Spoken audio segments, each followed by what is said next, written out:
Bom dia, pessoal. Para quem não me conhece, meu nome é Michael Bedo. Eu trabalho numa indústria de calçados. Tenho 37 anos, moro na cidade de Franca, interior de São Paulo.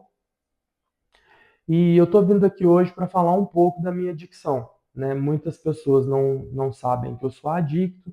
Eu acabei de sair de uma internação, de uma casa de recuperação, fazem quase 60 dias. E essa semana aconteceu um episódio interessante comigo. Não foi uma coisa boa que aconteceu, porém eu achei muito interessante falar sobre esse assunto, porque pode ajudar muitas pessoas que talvez passem pela mesma situação. Com 9 anos eu já experimentei cigarro, né? Roubava cigarro dos meus tios ou comprava cigarro em bar. E durante muito tempo ficou só nisso, era de vez em quando, não era sempre. Com os meus 18 anos eu bebi minha primeira cerveja.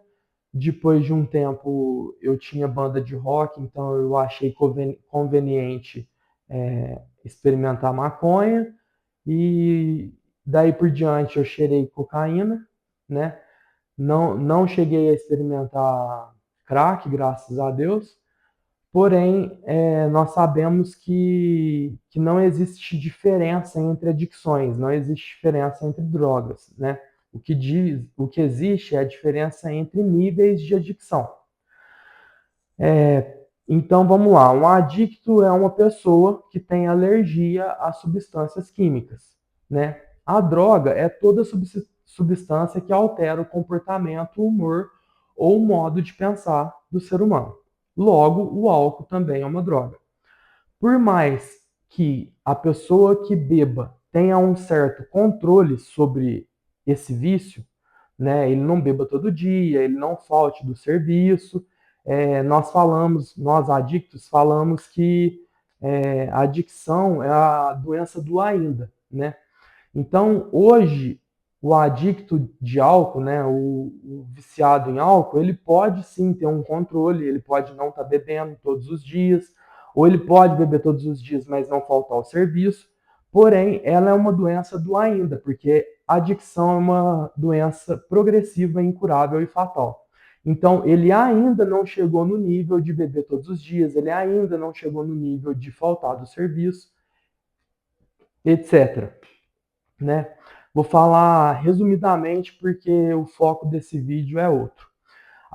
Sobre a minha recuperação. Esse ano, né, no mês de março, né, dos meus 18 até os meus 38, até os meus 38 anos eu usei cocaína e esse ano eu decidi que eu não queria mais isso para minha vida. Não queria mais viver uma vida de destruição, de sofrimento, sem resultados positivos, né? Então, em março desse ano eu decidi me internar e hoje é dia 15 de novembro, então fazem mais ou menos, faltam 3 dias para fazer 60 dias que eu saí da clínica.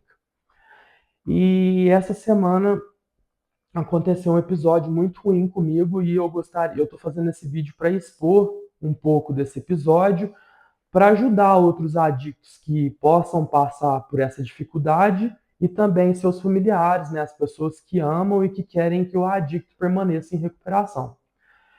Antes eu gostaria de falar sobre os meus projetos, né? Eu tenho um projeto de camiseta e tênis de skatista que chama Ciclo Completo, né?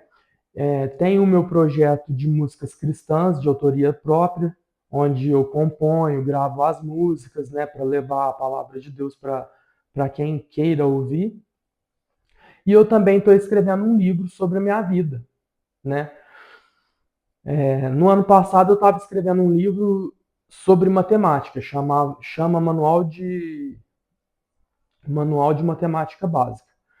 E quando eu me internei, como não era mais possível estar escrevendo sobre esse livro, eu pensei, poxa, eu vou escrever um livro onde onde seja um manual para adictos, né?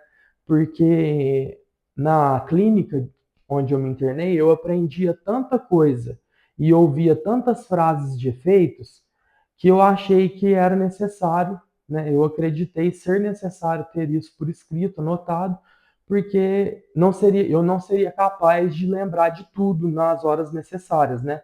Então, escrevendo esse livro, eu tenho de maneira acessível uma forma de me ajudar a continuar em recuperação. Legal, então vamos falar sobre o episódio que aconteceu essa semana. Na quarta-feira, eu comecei a me sentir muito mal, a minha cabeça ficou confusa, o meu raciocínio não estava lógico, eu estava me sentindo mal, né? E assim, não tinha nenhuma situação aparente, nenhum problema aparente que me fizeram sentir e passar por isso. Pela graça de Deus, desde o dia que eu decidi me internar, eu não senti vontade de usar droga. Não sinto. E eu glorifico a Deus a cada dia e peço a Deus que permaneça assim. Porém, existe um quadro entre adictos em recuperação chamado SAD, que é Síndrome da Abstinência Demorada. E é uma coisa muito confusa, porque essa abstinência é o seu corpo pedindo a droga, pedindo altos níveis de dopamina. Mas isso não quer dizer que o adicto em recuperação vai sentir vontade de usar droga. É o corpo dele mostrando e mandando sinais de que ele está sentindo vontade, sentindo a falta da droga, né? E eu escrevendo o meu livro, eu achei muito importante falar sobre isso, né? Para ajudar outros adictos que estejam passando por isso, que venham passar por isso e não saibam como lidar. E principalmente para as pessoas mais próximas, para os familiares, para as pessoas que amam esse adicto, esse ser humano que está em recuperação em busca de uma vida melhor, em busca de uma vida próxima de Cristo, próxima de Deus, né? Em busca de uma vida livre, né? Então, quando um adicto entra em recuperação, automaticamente toda a família entra em recuperação, né? Da mesma forma que quando um ser humano se transforma em um adicto, ele leva destruição não só para ele, mas para as pessoas que estão à volta dele.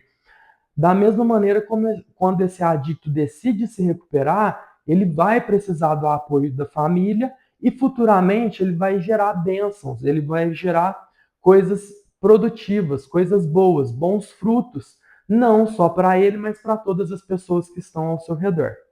Como foi uma coisa muito complexa e tem muitos detalhes, ao invés de eu falar o que aconteceu, eu vou ler o que eu escrevi sobre esse assunto. O adicto recém-recuperado não deve ter margem para erros ou flexibilidade quando se trata de seguir regras e cronogramas. Qualquer deslize comportamental pode ser fatal para a manutenção da sobriedade, muito mais do que seria para um normótico. Manter o equilíbrio para um adicto é a diferença entre estar sóbrio ou recair, entre viver em uso até a morte ou permanecer limpo. Por isso, quando falo em equilíbrio, você deve entender que ele é de suma importância e precisa ser aplicado, trabalhado e praticado todos os dias em todos os aspectos da vida. Mas vamos aprofundar um pouco mais esse conceito. Imagine que o cronograma de um adicto seja acordar e ir ao trabalho diariamente. Porém, em um determinado dia, esse adicto acorda mal, sente a mente bagunçada e as emoções desequilibradas, e percebe que seu raciocínio não está lógico. O que deve ser feito nesse momento?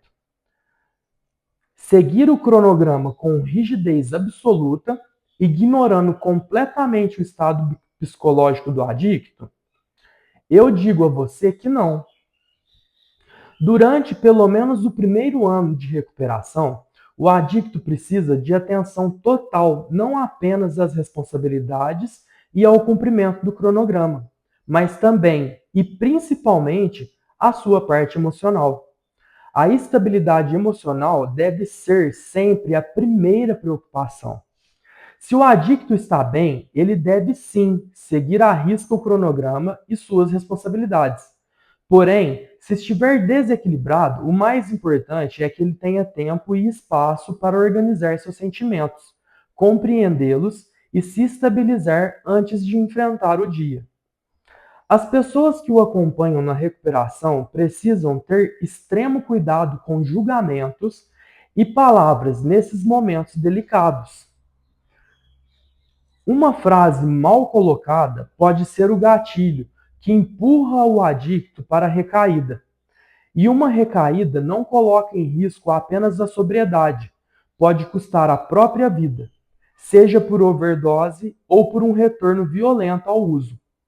Ou seja, mesmo que o adicto esteja fazendo tudo corretamente, terapia emocional semanal com psicóloga, consultas mensais com psiquiatra, exercícios físicos, trabalhos, reunião na NA e participação na igreja, ele ainda está sujeito, em algum dia esporádico, a não acordar bem, ou até mesmo a passar por um episódio de SAD, síndrome de abstinência demorada. E nesses momentos, o melhor a fazer é oferecer espaço emocional, mas de forma responsável. Veja, você jamais deve deixá-lo sozinho com acesso a dinheiro ou veículos, porque isso pode facilitar uma recaída seguida de morte. Então, o que fazer? Primeiro passo: vá até ele pessoalmente. O deslocamento demonstra uma atitude, o quanto ele é importante. Segundo passo: converse com ele, ouvindo mais do que falando, e principalmente sem julgar. Lembre-se, esse não é o momento de cobrar responsabilidades. Nesse primeiro estágio, tudo o que ele precisa é ficar bem consigo mesmo.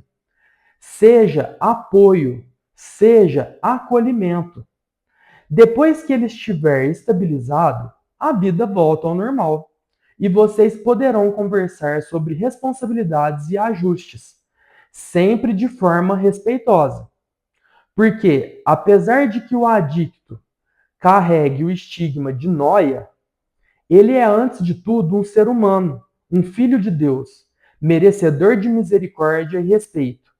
Ainda mais quando está buscando com sinceridade se recuperar de todo o mal que já sentiu ou causou a si mesmo ou a outros. Mesmo que a primeira regra que aprendemos em uma vida de recuperação seja pedir ajuda, existirão momentos em que o adicto estará tão abalado psicologicamente que sua capacidade de pedir ajuda será totalmente anulada. É justamente nesses momentos que as pessoas mais próximas, aquelas que realmente o amam, devem estar dispostas a oferecer ajuda. Devemos lembrar que, da mesma forma que Deus trabalha a favor do adicto para que ele permaneça em recuperação, também existem forças contrárias. Essas forças usarão todas as oportunidades e pessoas possíveis para derrubar o adicto em recuperação. Dessa forma, percebemos que a recuperação não abrange apenas o adicto, mas toda a sua família e todas as pessoas que o amam.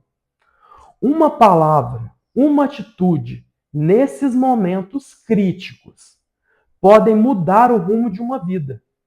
Minha esperança é que seja rumo ao bem, mas se um episódio desses não for bem administrado, também pode seguir rumo ao mal.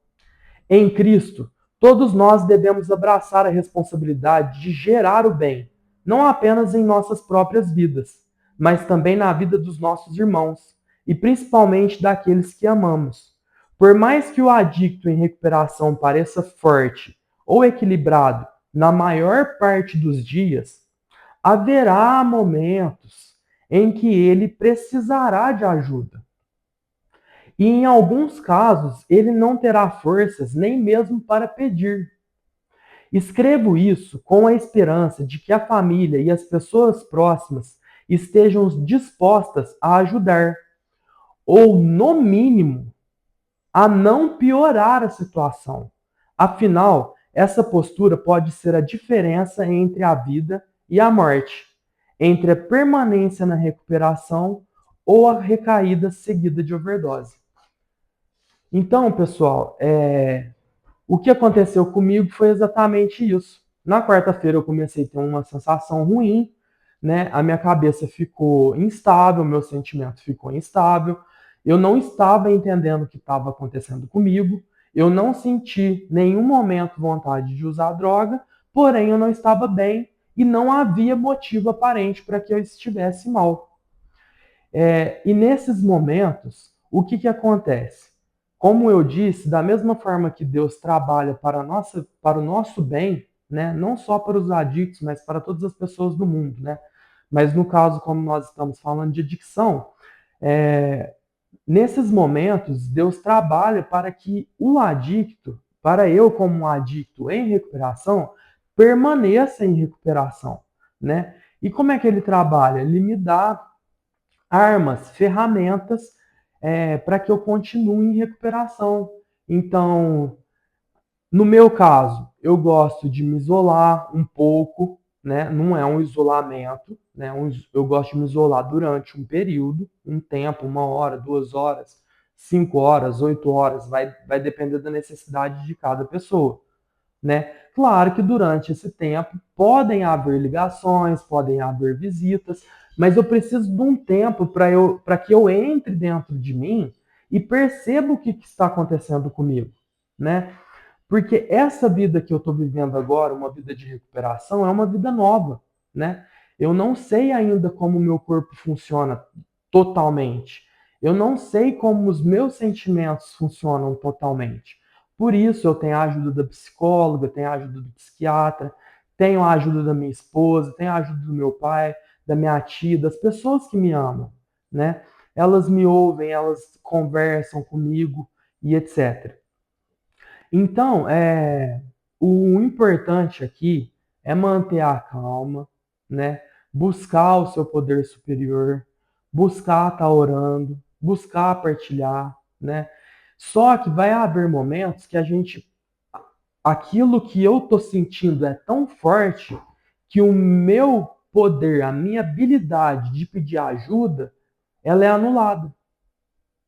E nesse momento é de suma importância que as pessoas que me amam venham a mim. Ô, Mike, tá tudo bem com você? Você tá precisando conversar, partilhar? Vou te fazer uma visita, vamos trocar uma ideia. E de repente, 8 minutos de conversa, 10 minutos, meia hora, 1 hora, uma visita, um abraço, um beijo, uma palavra de fé, muda tudo, muda toda a história. Então, como eu disse, se você, pessoa que ama um adicto, ou você, familiar, não tiver essa habilidade, né, de estar chegando com o coração aberto para ajudar, pelo menos não atrapalhe. Pelo menos seja consciente de que esse não é o momento para haver cobranças, cobranças de responsabilidade. Não permita que os seus medos e os seus receios atrapalhem a recuperação de outra pessoa, né? Porque o adicto, infelizmente, não tem uma capacidade emocional tão grande quanto o normótico, quanto uma pessoa comum. Então, você, sendo essa pessoa comum, saiba lidar com seus sentimentos e se você não souber, se afaste. Se afaste, Deus preparará outra pessoa com conhecimento suficiente, com amor suficiente para ajudar esse adicto em recuperação. Esse momento não é a hora de julgar, não é a hora de pensar que esse adicto é preguiçoso, que esse adicto não quer trabalhar, que esse adicto está fugindo da responsabilidade. Pode haver situações que isso esteja realmente acontecendo. Vai variar de caso a caso. No meu caso, não foi esse, né? Pela graça de Deus, eu acordo todo dia bem cedo. Hoje é domingo, eu estou aqui na empresa escrevendo o meu livro, eu estou aqui disponibilizando o meu tempo para ajudar o próximo. Todos os meus projetos são voltados para ajudar pessoas, né? Inclusive o projeto da minha marca Ciclo Completo, eu criei essa marca não apenas para renda pessoal, mas que para em um futuro essa marca gere recursos para que eu possa vir ajudar pessoas a se internarem, pessoas que realmente querem se recuperar. Porque, pela graça de Deus, eu tive a oportunidade, né? Eu tive o privilégio de me internar no momento que eu quis parar. Mas eu sei que existem muitas pessoas no mundo aí fora que querem se recuperar e que não têm essa oportunidade, né? Que não têm esse privilégio de ter alguém para ajudar financeiramente. Então, o primeiro intuito dessa marca é que ela ganhe proporção para gerar dinheiro para que no futuro eu possa ajudar outros adictos que queiram se recuperar. As minhas músicas são também um projeto para ajudar pessoas. Para de repente ali no meio do dia aparece um vídeo meu tocando e louvando a Deus e de repente aquilo muda a direção do pensamento daquela pessoa que está ouvindo, sendo adicto ou não, né? E o livro, principalmente, ele está bem avançado, eu espero terminar ele até o ano que vem, para poder ajudar não somente pessoas com adicção que queiram se recuperar, mas também, principalmente, pessoas que têm familiares em adicção ativa e possam ajudar esses familiares. Lendo alguma página do livro, dando um livro desse para um adicto que está lendo, né? E tendo conhecimento de como um adicto sente, né? Porque nós, em adicção, nós como adictos, eu como adicto, eu sou obsessivo, compulsivo e egocêntrico. É difícil para um normótico, para um ser humano normal, entender o que eu sinto, porque ele nunca sentiu, né? Por isso é tão importante nós adictos estarmos próximos uns dos outros, porque os normóticos não entendem, né? E eu também não posso julgá-los, e eu não julgo, né? Por isso eu fiz esse vídeo, exatamente para demonstrar um pouco de como é o sentimento de um adicto que está em recuperação. E quando esse adicto passa por esse processo de ter essa síndrome de abstinência demorada, igual foi o meu caso, né? Eu passei por alguns momentos que não foram legais, tanto dentro de mim quanto externamente, né? Eu senti, não que isso seja real, mas eu senti que houve sim alguns julgamentos em relação a eu ser preguiçoso, a eu não querer trabalhar, eu querer ficar em casa sem fazer nada, mas isso não é real. Isso não é real. Eu compreendo quem pensa dessa maneira, porque quem pensa dessa maneira não sente o que eu sinto, não sabia o que eu estava sentindo. Porém, esse vídeo vem para explicar para essas pessoas, para as pessoas comuns e normóticas, que haverá um momento, que pode haver um momento que o adicto precise de um espaço e que o máximo que você pode fazer por esse adicto é abraçá-lo, é acolhê-lo, é respeitá-lo, é não julgá-lo. Se você não entende, se você não sente o que ele está passando ou o que ele está sentindo, não julgue. Esse não é o momento de julgar, esse não é o momento de cobrar responsabilidade. Esse é o momento de acolher. Jesus veio no mundo para nos acolher.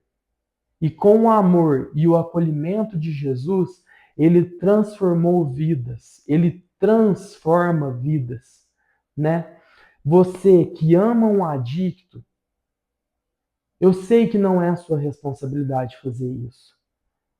Porém, se você quer ajudar, tenha isso em mente. Saiba os momentos certos de cobrar.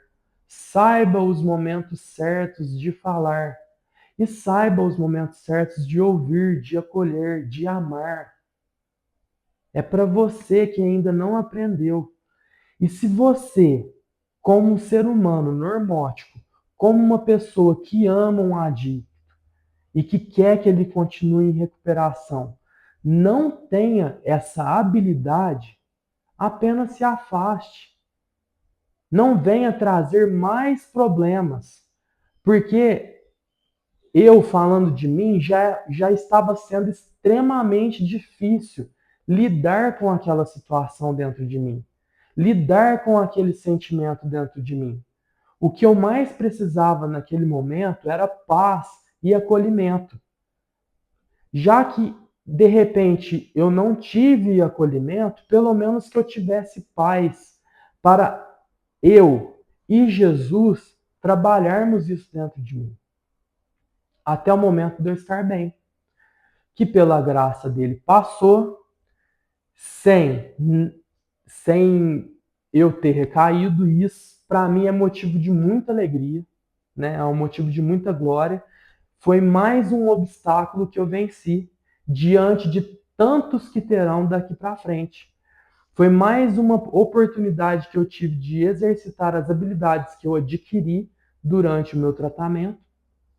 E foi uma grande oportunidade de aprender mais sobre mim e sobre o SAD. Apesar de eu não ter a intelectualidade suficiente para falar ou lidar do assunto, o que eu estou fazendo aqui é contando a minha história, contando a minha experiência e o que eu senti. E espero que isso possa ajudar outras pessoas. Certo, galera? Fica meu abraço, fica a minha sincera vontade de ajudar o meu próximo. Sempre que Deus tocar no meu coração, eu farei vídeos dessa forma, tentando ajudar o maior número de pessoas. Beleza? Deus abençoe todo mundo aí. Obrigado pelos ouvidos. Boas 24 horas para todo mundo aí.